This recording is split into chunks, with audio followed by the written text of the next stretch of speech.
भारत माता की, भारत माता की, वंदे वंदे वंदे। ધાનેરા હિત રક્ષક સમિતિ ના પ્રમુખ ભાઈ શ્રી અમૃતભાઈ રાવળ, આપણા લોક લાડીલા ધારાસભ્ય અને આપણી વાતને ગાંધીનગરમાં ખૂબ સુંદર રીતે રજૂ કરતા આવ્યા છે એવા આપણા ધારાસભ્ય ભાઈ શ્રી માવજીભાઈ, જેમણે ઘણા તડકા છોડ્યા જોયા, ચડતી પડતી જોઈ, સારા નરસા કામો કરનારા લોકોનું શું હાલત થાય છે નજરે જોયું છે એવા માજી ધારાસભ્ય આદરણીય નથાભાઈ,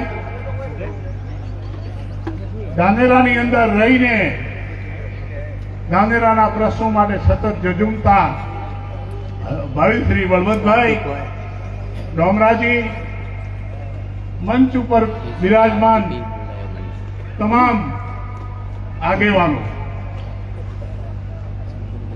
મિત્રો, પહેલા તો તમને ખૂબ ખૂબ ધન્યવાદ આપું છું. ચૂંટણી હોય, વાતાવરણ જુદું હોય એટલે તો બધા દોડી દોડીને આવતા હોય, એના માટે પાર્ટીઓ પક્ષો મહેનત કરતા હોય, કાર્યકર્તા દોડતા હોય, પણ ધાનેરાને આજે મુશ્કેલી આવી છે ત્યારે તમે જે ભાવ વ્યક્ત કર્યો છે એ બદલ તમને ખૂબ ખૂબ ધન્યવાદ. ધાનેરાના રિક્ષા એસોસિએશનની વાત કરી, ધાનેરાના વેપારીઓની વાત કરો, ધાનેરાના ડોક્ટરો, વકીલો, ધાનેરાના તમામ વર્ગના લોકો સરકારશ્રીના નિર્ણયથી ખૂબ દુઃખી છે. 14, 15 દિવસથી આપણે પ્રયત્નો કરી રહ્યા છીએ. પ્રતિક ભૂખ હડતાલ કરી અને મોટરસાયકલની રેલી પણ કરી, બીજા અનેક પ્રયત્નો કર્યા, મીડિયા દ્વારા થયા, પણ કેમ આ વાત નથી સંભળાતી એ હજી સુધી મને સમજાતું નથી. આટલી સંવેદનાની જરૂર છે. અમને કોઈ વાંધો નથી થરાદ બને તો. અને મિત્રો, જ્યારે કંઈક વાત કરી હોય તો એને ટ્યુસ કરીને ખોટી રીતે મૂકવામાં આવે છે. હું એ વખતે જ્યારે ભૂખ હડતાલ હતી ત્યારે હું બોલ્યો એનું પૂરું વાક્ય ન લોકો સામે મૂકીને ટુકડા કરીને વાત કરવામાં આવી છે. હા, મેં કહ્યું છે કે જો અમે તમને ન ગમતા હોઈએ તો અમને પાકિસ્તાનમાં મૂકી દો, અમે ત્યાં મરશું. આ મારા શબ્દો છે, આ મારા શબ્દો છે. હમણાં મને ખબર પડી કે અર્બુદા સેનાના યુવાનો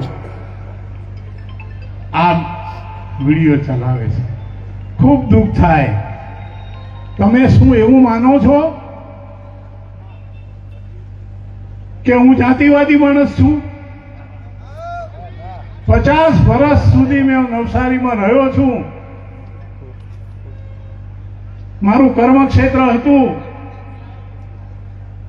1962માં હું નવસારી ગયો હતો. મેં ક્યારેય પક્ષાપક્ષી કરી નથી. 18 વર્ષના કોઈ પણ માણસનો રાતના 2 વાગે ફોન આવ્યો હોય, હું જઈને ત્યાં ઉભો રહ્યો છું. તમને તમારા દીકરા, તમારા ભાઈઓ કોઈ બી હોય એમને પૂછી લેજો, મિત્રો શા માટે દુઃખી કરો છો? તમારે જે જોઈએ છે તમને મળવાનું નથી. શું કામ ના મળે? હું તો ખૂબ આશા કરીને જ્યારે નરેન્દ્રભાઈએ કહ્યું કે ભાઈ બનાસકાંઠામાં જઈને તમારે વિધાનસભા લડવાની છે, ત્યારે ખૂબ આશા લઈને આવ્યો હતો. વિશ્વાસ લઈને આવ્યો હતો કે 18 વર્ષનું હું કંઈક થાય એટલું ભલું કરીશ, મારી શક્તિથી કંઈક સારું થાય એવો ભાવ હતો. મારી સાથે જે છળકપટ કર્યા છે, કેવી રીતે મને નુકસાન કરવા માટે સહકારી માળખું ચલાવતા એ આગેવાને શું શું ધંધા કર્યા છે એની થોડીક વાત આજે તમને કરી જ દઉં. જેને જે સમજવું હોય તે સમજે, પણ થોડીક વાત આજે મારા મનની વ્યથા હું તમને કરું છું, મારું દુઃખ હું તમારા આગળ રડું છું. કોઈએ ખોટું લગાડવાની જરૂર નથી. અમે જાતિના વિરોધી ક્યારેય નથી. મારે ઓપરેશન કર્યું હતું, સુરત હોસ્પિટલમાં હતો. મને ખબર પડી કે મુંબઈમાં દિનેશ રાતડાને કોઈએ ગોળી મારી છે. મારી આંખમાં આંસુ આવી ગયા. અહીંયા આવ્યા પછી મારી તબિયત સારી નથી, તો મેં કહ્યું મારે બોટમાં જવું પડશે, મોનાભાઈ રાતડાને ત્યાં. હું ત્યાં ગયો, મારું સામાજિક કર્તવ્ય હતું ને નિભાવ્યું. મેં કોઈના પર ઉપકાર નથી કર્યો. મારે ત્યાં બોટમાં રાજસ્થાનમાં ચૂંટણી નથી લડવી. મિત્રો, આ સહકારી આગેવાને મેં કેટલી વાર કહ્યું, એ તમારા સહકારના રાજકારણે તો અમારા સમાજની અંદર જે પ્રેમ ને લાગણી હતી એ તાણાવાણા તોડી નાખ્યા, અમને દુઃખી કરી નાખ્યા. શા માટે આ કરો છો? તમારા જેટલી સત્તા મારી પાસે હોત તો કોઈ દિવસ કોઈ પાસે મત માંગવા ન જવું પડત. અને તમે તો દર વખતે વિધાનસભાની સીટ બદલતા જાઓ, બદલતા જાઓ, બદલતા જાઓ. મોટા મોટા તિજોરી રાખીને નોટોના બંડલ ભરતા જાઓ, ભરતા જાઓ, એનો વ્યાપ વધારતા જાઓ. અને તમે તમારી મહત્વાકાંક્ષા પૂરી કરવા, તમારો અહંકાર સંતોષવા માટે ગરીબ પ્રજાને દુઃખી કરો છો. ત્યારે પીડા થાય છે. મેં પાણીની વાત કરી હતી.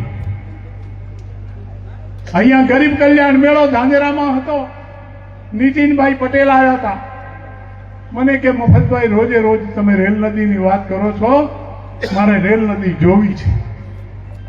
હું એમની ગાડીમાં બેઠો. અમે લોકો અહીંયાથી સીધા નેગાળા થઈને નદીમાં જઈને ઉભા રહ્યા. નીતિનભાઈએ જોયું અહીંયા આમાં મફતને પાણી નાખવું બહુ અઘરું છે, એકલો રેતો લાગે છે. ત્યારે મેં કહ્યું આ રેતો છે ને સાહેબ, એ પાણીને સંગ્રહે છે. તમે આ રેતામાં પાણી નાખશો ને તો તમારે કોઈ જગ્યાએ નહેર કરવાની જરૂર નથી. અમારા પાણીના તળ આપોઆપ ઊંચા આવી જશે.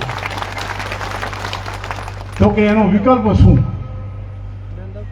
તમે સિંચાઈ વિભાગના એન્જિનિયરોને એમની સાથે બેસો. હું એમને સર્વે કરવાનું કહું છું. સર્વે કરવા એ લોકો આવ્યા. સર્વે કર્યું અને રિપોર્ટ આવ્યો 15 દિવસ પછી. એમાં એમણે કહ્યું રેલ નદીમાં 2 કાંઠા અમને જોઈએ એ રીતે ઊંચા મળતા નથી, નહીતર અમે ચેકડેમ બનાવી શકતે. મેં બીજી માગણી મૂકી હતી કે તમે એક ચેકડેમ મોડલ અને વાડા વચ્ચે બનાવો, 2 બાજુ ખડો મળે છે. બીજો ચેકડેમ છેક આપણે રામદેવ પીરના મંદિર પાસે અને ગઢિયાવાડાની સીમમાં એક બાજુ તમારે આડબંધ બાંધવો પડશે. પાણી રોકાશે, ત્યાં પણ ખડો મળે. ત્રીજો ચેકડેમ માલોત્રા પાસે, જ્યાં ડ્રેસિંગ કરીને 2 કિનારા તમારે બાંધવા પડશે. અને એ રીતનું કામ કામરેજમાં કર્યું છે. તમે આવતા હો પુલ પરથી તમને દેખાશે, મોટો સરસ પુલ, આખી દિવાલ બનાવી છે તાપી નદી ઉપર. આ 3માં જો પાણી ભરેલું રહે, નહેરથી પાણી ભરવાનું નહોતું, પાઇપલાઇનથી, અને એ પણ મેં એમને કહ્યું કે એ પાણી તમે ચોમાસામાં જ્યારે એનું પાણી જે છે ઓવરફ્લો થાય અને દરિયામાં જાય છે એ તમે આ બાજુ વાળી દો, અને આ ચેક ડેમ 3 જો તમે ભરેલા રાખો તો એની અસર છે કંસારી સુધી થશે, ખેડૂતોને પાણીની કોઈ તકલીફ નહીં પડે. એ વાતને મંજૂર કરી કામ શરૂ કર્યું. મોડલમાં સોઇલ ટેસ્ટ થઈ ગયું.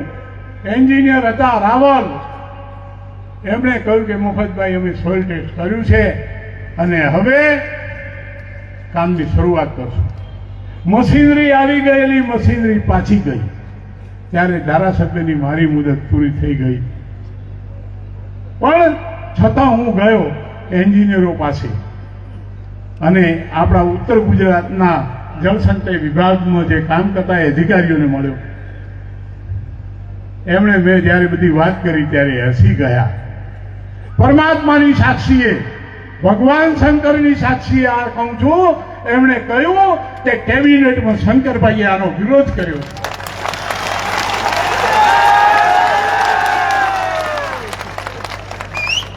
મારી આંખમાં આંસુ આવી ગયા, મારી આંખમાં આંસુ આવી ગયા. મેં કહ્યું શું કરવું સાહેબ? તો કે ફરીથી જાઓ એમની પાસે, તમે હવે ધારાસભ્ય નથી, તમે જઈને એમની પાસેથી લેટર પેડ લાવો અને અમને આપો તો અમે એ ફાઇલ પાછી ખોલી શકીએ. હું ગયો, વાત કરી, લેટર પેડ લખી આપ્યો. પછી પાછો હું બીજા 7-8 દિવસ પછી પાછો ગયો અધિકારીઓ પાસે, ત્યારે હસી ગયા અને એટલું જ કહ્યું લેટર પેડ તો આપે છે પણ ત્યાં વિરોધ કરે છે, હવે આ કામને તમે છોડી દો. કેટલી પીડા થઈ હશે મને. એ એમ કે છે કે થરાદ એક સર્વશ્રેષ્ઠ જિલ્લો બનાવી દઈશું. થરાદની પ્રજાને પૂણીએ ગોળ વળગાવે છે. કેટલા પરથીભાઈને પૂછો, બીજા આપણા સમાજના લોકોને પૂછો, શું કર્યું છે એમણે, કેવા કાવા દાવા રમ્યા છે. મિત્રો, મને બહુ દુઃખ થાય છે. ઘણા લોકો એમ કહે છે આ જાહેરાત થઈ ત્યારે એમને મળવું જોઈએ. સૌથી પહેલા મેં ફોન શંકરભાઈને કર્યો છે. મેં કહ્યું શંકરભાઈ આ કેવો નિર્ણય, શા માટે આ કરો છો? એનાથી કોનું ભલું થવાનું છે? મહેરબાની કરો. તો કે હું તમને કોઈ મદદ નહીં કરી શકું અને તમે એના માટે સીએમ ને મળો. આ સીએમ લેવલનો નિર્ણય લેવાયેલો છે. બીજી વાર ફોન કર્યો ત્યારે પણ આ જ જવાબ મળ્યો, હું આમાં કંઈ કરતો નથી. પછી બહુ મોટા નેતા એક આપણા છે, એમને ફોન કર્યો કે ભાઈ આવું કેમ થાય છે? ત્યારે એમનાથી બોલાઈ ગયું, જે કરે છે તે શંકરભાઈ જ કરે છે અને એમાં કોઈનું ચાલે એમ નથી. 18 વર્ષ સાથે રહીને આપણે આપણા હકની લડાઈ લડીએ. પટેલ સમાજ, ગુણિયલ સમાજ, સુખી સમાજ, 18 વર્ષને હાથે લઈને ચાલવા વાળો સમાજ, એને તમે થાય એટલો એનો વિકાસ થાય એના માટે તમે કામ કરો, અમને આનંદ છે. પણ તમારી નજર ક્યારેક ગરીબ માણસો ઉપર તો પડવી જોઈએ કે નહીં? એના માટે કોઈ લાગણી તમારા મનમાં ન હોય. કેવા તમે જનપ્રતિનિધિ? આ તો અમારી વિધાનસભા છે. તમારી વિધાનસભા હતી તો મહેરબાની કરીને એ જવાબ આપો. છેલ્લા 3 વર્ષ વખતથી ભાજપ કેમ નથી આવતો ભાઈ?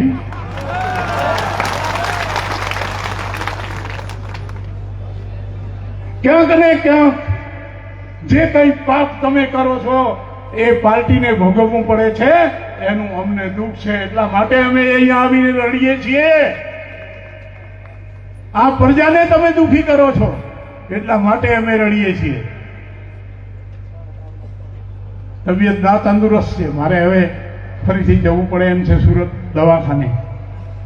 હું કદાચ 4-5 દિવસ ડોક્ટર કહે તો ત્યાં રહેવું પડશે. કોઈ ગેરસમજ મારા માટે ફેલાવે નહીં, અને ફેલાવે તો તમે માનશો નહીં. મારું જીવન ધાનેરાની પ્રજાને માટે સમર્પિત છે, રહેશે. અને આત્મદહન કરવાનો કાર્યક્રમ જો આપવામાં આવશે, ધાનેરા હિત રક્ષક સમિતિ જો એ કાર્યક્રમ પણ આપશે, તો આત્મદહન સૌથી પહેલા હું મારું કરવા તૈયાર છું.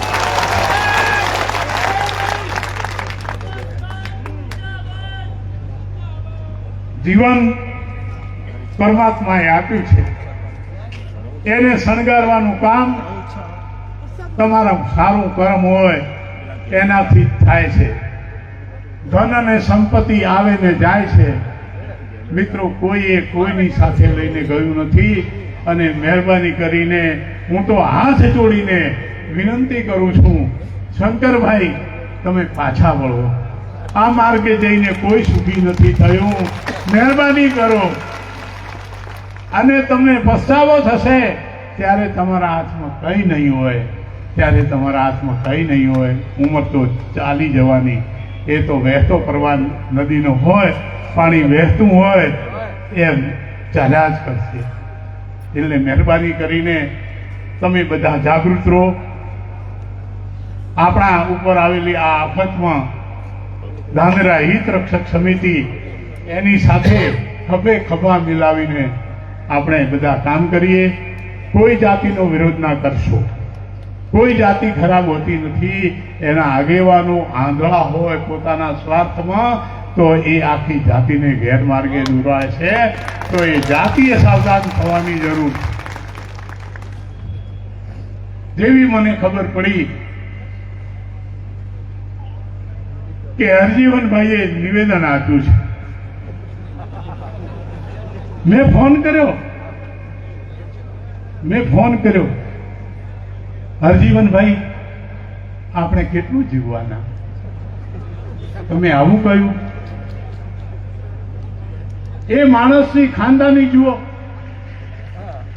એણે એમ કહ્યું, મફતભાઈ, મારી ભૂલ તો થઈ ગઈ છે. તો એવા આપણા વડીલ છે, ઉંમર થઈ છે, મહેરબાની કરીને એમના માટે કોઈ અપશબ્દ કે કોઈ મેસેજ મૂકશો નહીં. ભગવાન બધાને સદબુદ્ધિ આપે. આપણા સામાજિક તાણાવાણાને નુકસાન થાય એવું કોઈ કામ નહીં કરતા. કોઈ બોલવાથી, વાણી વર્તનથી ક્યારેય સામાજિક તાણાવાણાને નુકસાન ન કરશો.